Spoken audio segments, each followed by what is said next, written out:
उस ऑटो में सुहानी के साथ वही लड़की बैठी थी जिसे उसने विशिंग बेल के पास उस बूढ़ी औरत को मारते देखा था। उस लड़की ने सफेद कपड़े पहने थे और उसके बाल बिखरे हुए थे।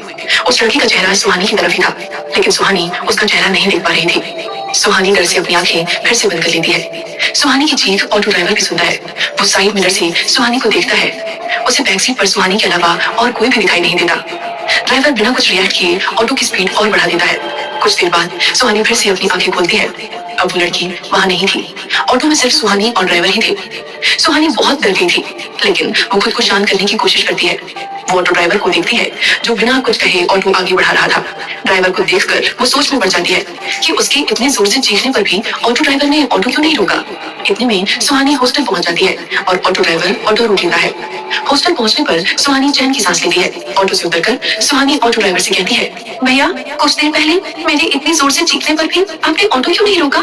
ऑटो ड्राइवर जवाब देता है, मैडम तब हम लोग पुराने रोड पर थे, वहाँ ये सब अक्सर होता रहता है। कई बार लोगों ने वहाँ काफी अजीब सी चीजें देखी हैं। अगर मैं वहाँ ऑटो रोक देता तो इससे हम दोनों की जान को खतरा हो सकता था। सुहानी कहती है, इतना जानते हुए भी आप इस वक्त उस रास्ते से क्यों जाते हैं। ऑटो ड्राइवर कहता है, आमतौर पर मैं शाम के वक्त वहाँ से नहीं गुजरता, लेकिन आज मुझे देर हो गई थी। ऑटो ड्राइवर अपनी बात पूरी करके वहाँ से चला जाता है।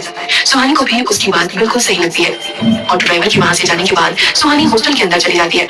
सुहानी के अंदर जाने के बाद वहाँ से युवराज की कार गुजरती है। कुछ दूर रुककर युवराज सुहानी को सेफली हॉस्टल के अंदर जाते हुए देख रहा था। अपने रूम आकर सुहानी देखती है कि निशा उसका इंतजार कर रही थी। जैसे ही निशा की नजर सुहानी पर जाती है, वो उस पर सवालों की बौछार शुरू कर देती है। निशा सुहानी से कहती है, सुहानी तू कहाँ थी? मैंने तुझे आराम करने के लिए यहाँ छोड़ा था और तू पता नहीं कहाँ चली गई। तेरी तबीयत तो ठीक है ना? तूने कुछ खाया? निशा सुहानी से लगातार सवाल करने लगती है। तभी सुहानी उसे बीच में टोकते हुए कहती है, बस कर मेरी माँ, सवाल ही पूछती जाएगी या जवाब सुनने के लिए रुकेगी भी। निशा ये सुनकर शांत हो जाती है। सुहानी अपने बेड पर बैठकर कहती है, मुझे हॉस्टल में घुटन हो रही थी, इसलिए मैं कुछ देर के लिए बाहर घूमने चली गई। और हाँ, मैंने लंच कर लिया था। सुहानी आगे कहती है, मेरी छोड़, तू बता आज कॉलेज में क्या हुआ। निशा कुछ याद करके कहती है, अरे हाँ, मैं तुझे बताना ही भूल गई। आज पुराने रोड वाले केस की इन्वेस्टिगेशन के लिए एक नई टीम कॉलेज आई थी। नई टीम? लेकिन क्यों? क्या इंस्पेक्टर शर्मा का ट्रांसफर हो गया? सुहानी निशा से कहती है। निशा सुहानी को बताती है, स्टेट गवर्नमेंट का एक ऑर्डर आया है जिसके अकॉर्डिंग इस केस को सॉल्व करने के लिए एक नई टीम बनाई गई है, जिसे हमारे डिस्ट्रिक्ट के एएसपी अर्नब सिंह लीड करेंगे। सुहानी कहती है, चलो अच्छा है, आई होप कि नई टीम कुछ बेहतर काम कर पाए और हमें कुछ ऐसा पता चले जो अभी तक सामने नहीं आया है। निशा इस बात का जवाब देते हुए कहती है, यार तुझे तो पता है ना, यहाँ जो भी हो रहा है वो किसी इंसान का काम नहीं है। तो कोई भी पुलिस की टीम आए उसे क्या फर्क पड़ता है। यहाँ के राज पुलिस नहीं सुलझा सकती। सुहानी निशा की बात का कोई जवाब नहीं देती। वो अपने मन में कहती है, नई टीम भले ही उस साई के मैटर में कुछ न कर पाए, लेकिन यशवंत दीवान के किडनैपिंग केस में जरूर कुछ कर सकती है। सुहानी को सोचते देखकर निशा कहती है, क्या हुआ, अब तुम किस सोच में पड़ गई। सुहानी ना में अपना सर हिलाते हुए कहती है, कुछ नहीं, बस ऐसे ही। सुहानी निशा को रोहित से हुई बातों के बारे में कुछ भी नहीं बताती। वो नहीं चाहती थी कि निशा या विवेक यशवंत दीवान के किडनैपिंग केस में किसी भी तरह से इन्वॉल्व हो। वो जानती थी कि इससे उनकी लाइफ और उनका फ्यूचर दोनों खतरे में आ जाएगा। सुहानी और निशा आपस में कुछ बातें कर रहे थे। तभी निशा को अचानक कुछ याद आता है। वो अपना सर पकड़कर शिकायत भरे अंदाज में कहती है, यार मैं तुझे इतनी इंपॉर्टेंट बात बताना कैसे भूल गई। निशा की बात सुनकर सुहानी भी क्यूरियस होकर कहती है, कौन सी बात बता। निशा सीरियस होकर कहती है, तुझे पता है तू कल युवराज सर की वजह से अरेस्ट नहीं हुई थी, बल्कि किसी और ने पुलिस से तेरी कंप्लेंट की थी। सुहानी हैरानी से कहती है, किसने? निशा जवाब देती है, पद्मिनी सिंघानिया ने। पद्मिनी का नाम सुनकर सुहानी दंग रह जाती है। वो निशा से कहती है, पद्मिनी सिंघानिया ने मेरे खिलाफ क्यों कंप्लेंट की? उन्हें क्या लगता है कि सना को मैंने मारा है? निशा चिढ़कर कहती है, सुहानी शिमला का हर इंसान जानता है कि पुराने रोड पर होने वाले मर्डर्स के पीछे कौन जिम्मेदार है। उस पद्मिनी को भी ये बात पता होगी। मुझे लगता है कि बात कुछ और ही है। कुछ देर सोचने के बाद निशा आगे कहती है, तेरी उससे कोई लड़ाई तो नहीं हुई ना? सुहानी तुरंत जवाब देती है, नहीं यार, मैं यहाँ स्कॉलरशिप पे आई हूँ, ऐसे में मैं अपने कॉलेज की ट्रस्टी से क्यों दुश्मनी करूंगी। निशा को भी सुहानी की बात सही लगती है। वो आगे कहती है, फिर ये पद्मिनी तेरे पीछे क्यों पड़ी है? सुहानी के पास निशा के इस सवाल का कोई जवाब नहीं था। वो दोनों बस कंफ्यूज होकर एक दूसरे को देख रहे थे। रात हो गई थी। निशा और सुहानी डिनर करके अपने रूम में आ गए थे। सुहानी अपने बेड पर बैठी किसी सोच में डूबी थी। ये देखकर निशा कहती है, सुहानी तू क्या सोच रही है? सोना नहीं है क्या तुझे? निशा का सवाल सुनकर सुहानी के चेहरे की परेशानी और बढ़ जाती है। निशा सुहानी के पास जाकर बैठ जाती है और उसके कंधे पर अपना हाथ रखकर कहती है, सुहानी क्या बात है? सुहानी परेशान होकर कहती है, निशा, मुझे अब सोने से डर लगता है। डर लगता है? लेकिन क्यों? निशा कहती है। सुहानी जवाब देती है, मुझे डर लग रहा है कि कहीं आज भी मैं सपने में किसी की मौत ना देख लूं, और अगर मैं नींद में फिर से उस फिशिंग महल की तरफ चली गई तो? निशा कुछ देर सोचने के बाद कहती है, एक काम करती हूँ, आज इस रूम को लॉक कर देती हूँ। अगर तो नींद में चलेगी भी तो इस रूम से बाहर नहीं जा पाएगी। ये कहकर निशा अपने बेड से उठकर दरवाजे की तरफ बढ़ती है और उसको लॉक कर देती है। निशा वापस बेड पर बैठकर कहती है, अब ठीक है? सुहानी कंफ्यूज होकर हाँ में अपना सर हिला देती है। इसके बाद निशा और सुहानी दोनों अपने अपने बेड पर सो जाती है। सुहानी पिछली रात ठीक से नहीं सो पाई थी, इसलिए आज उसे जल्दी नींद आ जाती है। आधी रात हो गई थी। सुहानी अपने बेड पर गहरी नींद में सोई थी, लेकिन इस वक्त उसका चेहरा शांत नहीं था। वो नींद में भी बेचैन लग रही थी। आज रात सुहानी फिर से वही सपना देख रही थी। विशिंग वेल के पास वही लड़की खड़ी नीचे देख रही थी। उस लड़की के सामने एक और लड़की जमीन पर पड़ी हुई थी। सुहानी जब जमीन पर पड़ी उस लड़की का चेहरा देखती है तो डर से उसकी नींद टूट जाती है। वो लड़की और कोई नहीं बल्कि निशा थी। सुहानी फौरन उठकर बैठ जाती है। डर से उसके हाथ पैर कांप रहे थे। वो फौरन निशा के बेड की तरफ देखती है। बेड पर निशा नहीं थी। ये देखकर सुहानी के दिल की धड़कन और भी ज्यादा बढ़ जाती है। वो घबराते हुए कमरे के चारों तरफ निशा को देखने लगती है, लेकिन वहाँ निशा नहीं थी। सुहानी उठकर वॉशरूम में चेक करती है, लेकिन निशा वहाँ भी नहीं थी। तभी उसकी नजर अपने रूम के दरवाजे पर जाती है। दरवाजा खुला था। ये देखकर सुहानी अपनी जगह पर ही जम जाती है। क्या उस साले ने निशा को भी? ये सोचकर ही सुहानी की रूह कांप उठती है। उसे कुछ समझ नहीं आ रहा था कि वो क्या करे। अचानक सुहानी अपने बेड की तरफ बढ़ती है और कुछ ढूंढने लगती है। कुछ देर ढूंढने के बाद उसे अपना मोबाइल मिलता है। सुहानी बिना कुछ सोचे सीधा युवराज को कॉल करती है। इस मुश्किल वक्त में उसे युवराज के अलावा और कोई नहीं सोच रहा था। युवराज को तो कॉल जा रहा था, लेकिन वो कॉल रिसीव नहीं कर रहा था। सुहानी उसे फिर से कॉल करती है। फिर से युवराज की तरफ से कोई जवाब नहीं आता। अपना कॉल आंसर ना होने पर सुहानी मोबाइल पकड़कर हॉस्टल से बाहर चली जाती है। जैसे ही सुहानी हॉस्टल के बाहर निकलती है तो वहां का नजारा देखकर उसे डर लगने लगता है। अमावस्या की रात होने की वजह से चारों तरफ घना अंधेरा था। हर तरफ सन्नाटे के बीच उल्लू की अजीब और डरावनी आवाज सुहानी को और भी ज्यादा डरा रही थी। सुहानी अपने मोबाइल का टॉर्च ऑन करके तेजी से भागते हुए पुराने रोड की तरफ बढ़ जाती है। पुराने रोड से हॉस्टल के बीच की दूरी लगभग 2 किलोमीटर थी। सुहानी बड़ी तेजी से पुराने रोड की तरफ भाग रही थी। आधी दूरी तय करने के बाद सुहानी थक जाती है और वहीं रुककर हाँफने लगती है। तभी उसका फोन बजता है। सुहानी जब अपने मोबाइल की स्क्रीन की तरफ देखती है तो उस पर युवराज का नाम लिखा था। सुहानी फोन उठाकर हाँफते हुए कहती है, हेलो युवराज सर। सुहानी की डरी और हाँफती हुई आवाज सुनकर युवराज अलर्ट हो जाता है और फौरन कहता है, सुहानी क्या हुआ? तुमने इतनी रात को कॉल क्यों किए और तुम हाँफ क्यों रही हो? सुहानी तेजी से आगे बढ़ते हुए कहती है, युवराज सर, मैंने आज सपने में निशा को फिशिंग वेल के पास देखा और वो रूम में नहीं है। ये सुनकर युवराज के चेहरे के भाव और भी ज्यादा गहरे हो जाते हैं। वो कहता है, अभी तुम कहाँ हो? सुहानी जवाब देती है, मैं पुरानी रोड की तरफ जा रही हूँ। सुहानी का जवाब सुनकर युवराज गुस्से से अपनी आंखें बंद कर लेता है। उसे समझ नहीं आ रहा था कि सुहानी खुद को समझती क्या है। क्या उसे अपनी जान की फिक्र नहीं है या फिर उसे लगता है कि वो उस साई का सामना कर सकती है। युवराज बिना टाइम वेस्ट किए अपनी कार कीज लेकर पुराने रोड की तरफ बढ़ जाता है। सुहानी अभी भी बड़ी तेजी से रोड पर चल रही थी, लेकिन डर, ठंड और थकान की वजह से उसके पैर कांपने लगे थे। सुहानी हड़बड़ी में हॉस्टल से निकली थी, इसीलिए उसने गर्म कपड़े भी नहीं पहने थे। लेकिन इन सब बातों की परवाह किए बिना उसके कदम लगातार विशिंग वेल की तरफ बढ़ रहे थे। सुहानी के मन में रह रहकर बस एक ही ख्याल आ रहा था, क्या उसने निशा को भी बाकी लोगों की तरह मार दिया होगा? ये ख्याल हर पल सुहानी की जान ले रहा था। इसी बीच वो देखती है कि एक तेज रोशनी पीछे से उसकी तरफ बढ़ रही थी। सुहानी फौरन पीछे मुड़कर देखती है। वो रोशनी कार की हेडलाइट की थी। कुछ ही पलों में एक कार सुहानी के पास आकर रुक जाती है और उस कार से युवराज बाहर निकलता है। सुहानी युवराज को देखकर थोड़ा रिलैक्स फील करती है। युवराज सुहानी के पास आकर एक नजर उसे अच्छे से देखता है। जब उसे तसल्ली हो जाती है कि सुहानी बिल्कुल ठीक है तो वो कहता है, कार में बैठो। वो दोनों बिना समय गवाए कार में बैठ जाते हैं। कार में बैठने के बाद युवराज कार स्टार्ट करता है, लेकिन उसकी कार स्टार्ट नहीं होती। अब युवराज का चेहरा और सीरियस हो जाता है। उसे अब किसी अनहोनी का एहसास होने लगा था। वो फिर से चाबी घुमाता है, लेकिन कार स्टार्ट नहीं होती। उसके कई बार कोशिश करने पर भी कार स्टार्ट नहीं हो रही थी। ये देखकर सुहानी कहती है, युवराज सर क्या हुआ? युवराज कोई जवाब नहीं देता। वो बस खामोशी से कुछ सोचते हुए अपने चारों तरफ देखता है। युवराज और सुहानी कार की फ्रंट सीट पर बैठे थे। तभी अचानक से युवराज सुहानी को पकड़कर खुद भी नीचे झुक जाता है। अगले ही पल एक उल्लू तेजी से उड़ते हुए युवराज की कार की तरफ आता है और कार की विंड स्क्रीन से टकरा जाता है। उस उल्लू के टकराने से विंड स्क्रीन टूट जाती है।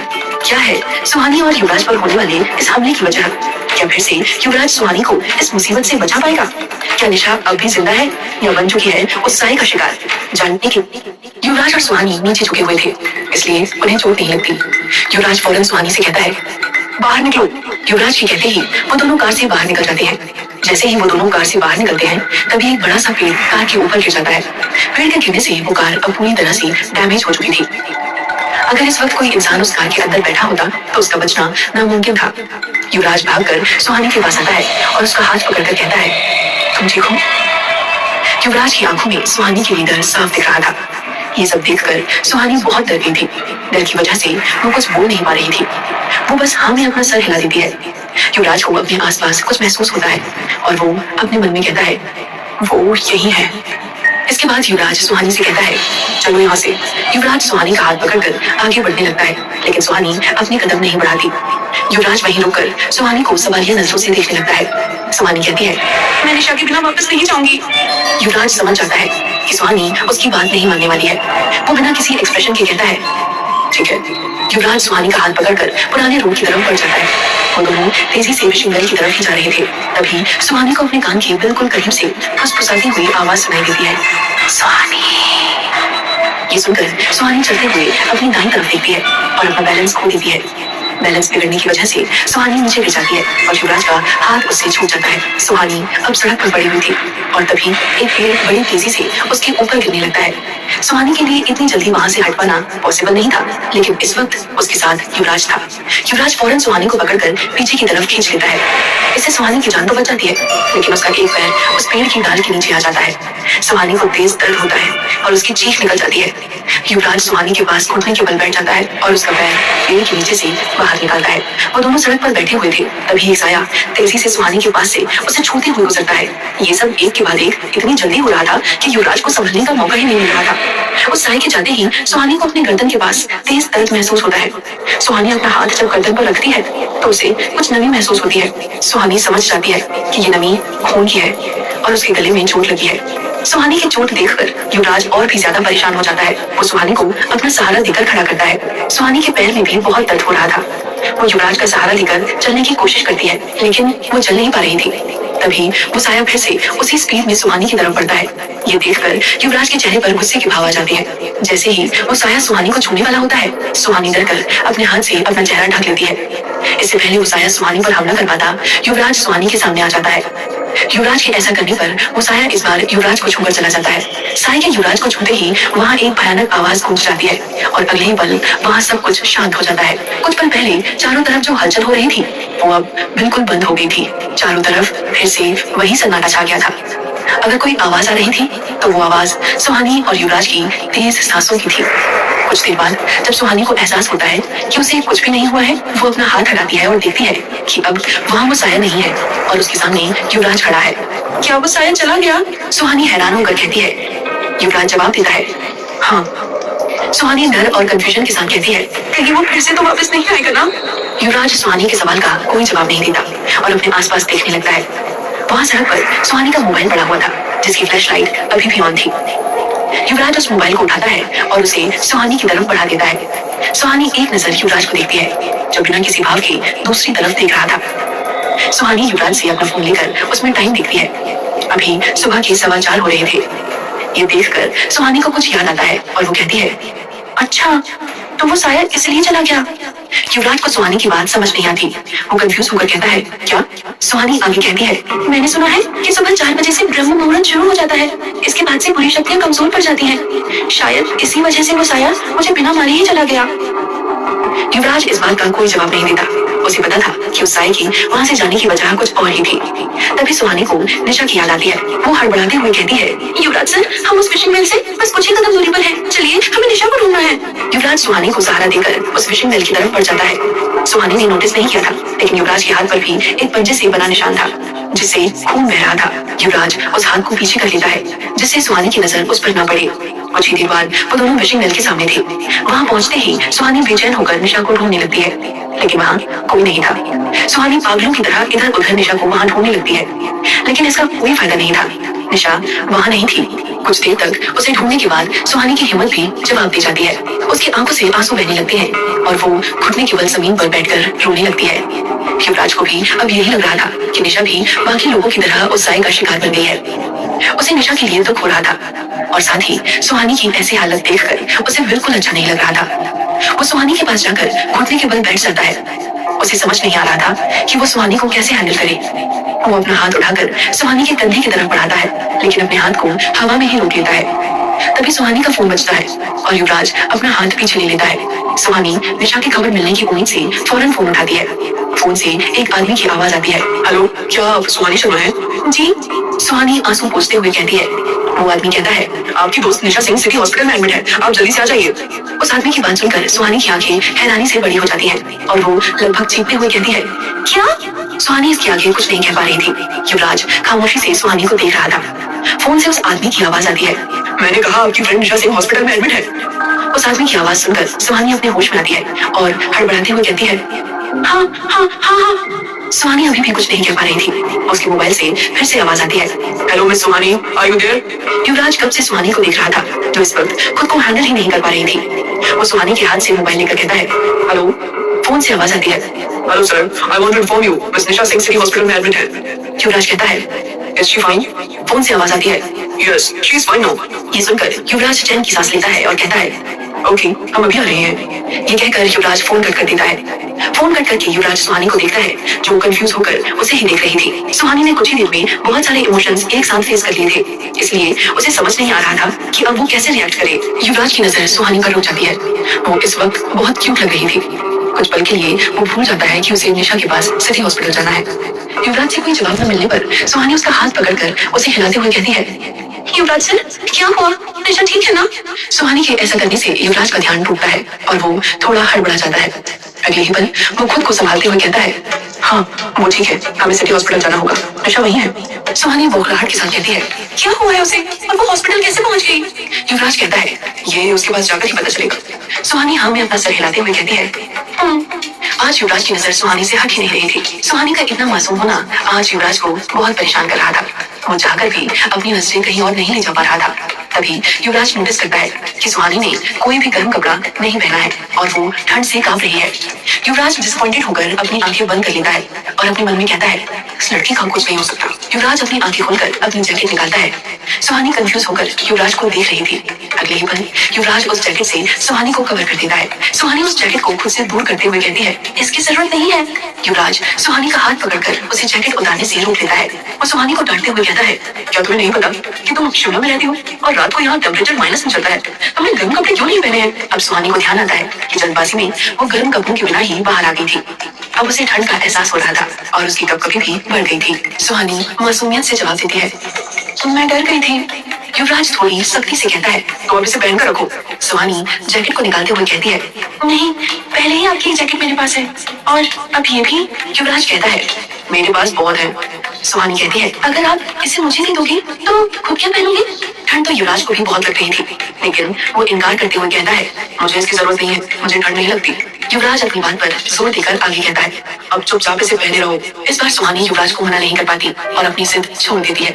सुहानी थोड़ी शर्मिंदगी के साथ कहती है, थैंक यू। सुहानी को वाकई में बहुत ठंड लग रही थी। युवराज बिना कुछ कहे वहां से उठ जाता है। वो उठकर सुहानी की तरफ अपना हाथ बढ़ाता है। सुहानी थोड़ी झिझक के साथ युवराज का हाथ पकड़ लेती है और उठने की कोशिश करती है, लेकिन तभी उसके मुंह से दर्द भरी आह निकल जाती है, क्योंकि सुहानी के एक पैर में चोट लगी थी। सुहानी बड़ी मुश्किल से उठ पाती है। युवराज सुहानी का हाथ थामे हुए कहता है, क्या तुम चल पाओगी? सुहानी अपने कदम आगे बढ़ाने की कोशिश करती है। जैसे ही सुहानी अपना कदम आगे बढ़ाती है, उसके चेहरे पर दर्द के भाव आ जाते हैं। युवराज समझ जाता है कि सुहानी के पैर में काफी दर्द हो रहा है। वो सुहानी से कहता है, रुको। युवराज के कहने पर सुहानी अपने कदम रोक लेती है। युवराज अपना मोबाइल निकालकर किसी को कॉल करता है और अपनी स्ट्रिक्ट आवाज में कहता है, मशीन के पास एक कार लेकर आओ अभी। ये कहकर वो फोन कट कर देता है। कॉल कट करके युवराज सुहानी को पास रखे एक बड़े से पत्थर पर बिठा देता है। वो दोनों कार के आने का इंतजार करने लगते हैं। वहाँ बैठे हुए सुहानी बड़े गौर से फिशिंग बेल और उसके आसपास देख रही थी। वैसे तो ये सीन बहुत भयानक था, लेकिन युवराज के साथ होने की वजह से सुहानी को डर नहीं लग रहा था। युवराज थोड़ी झिझक के साथ कहता है, सुहानी, आई एम सॉरी। युवराज के मुंह से ये 3 मैजिकल वर्ड्स सुनकर सुहानी चौंक जाती है। वो सवालिया नजरों से युवराज को देखती है। क्यों मांग रहा है युवराज सुहानी से माफी? क्या हुआ था निशा के साथ? जानने के लिए सुनते रहिए ये कहानी।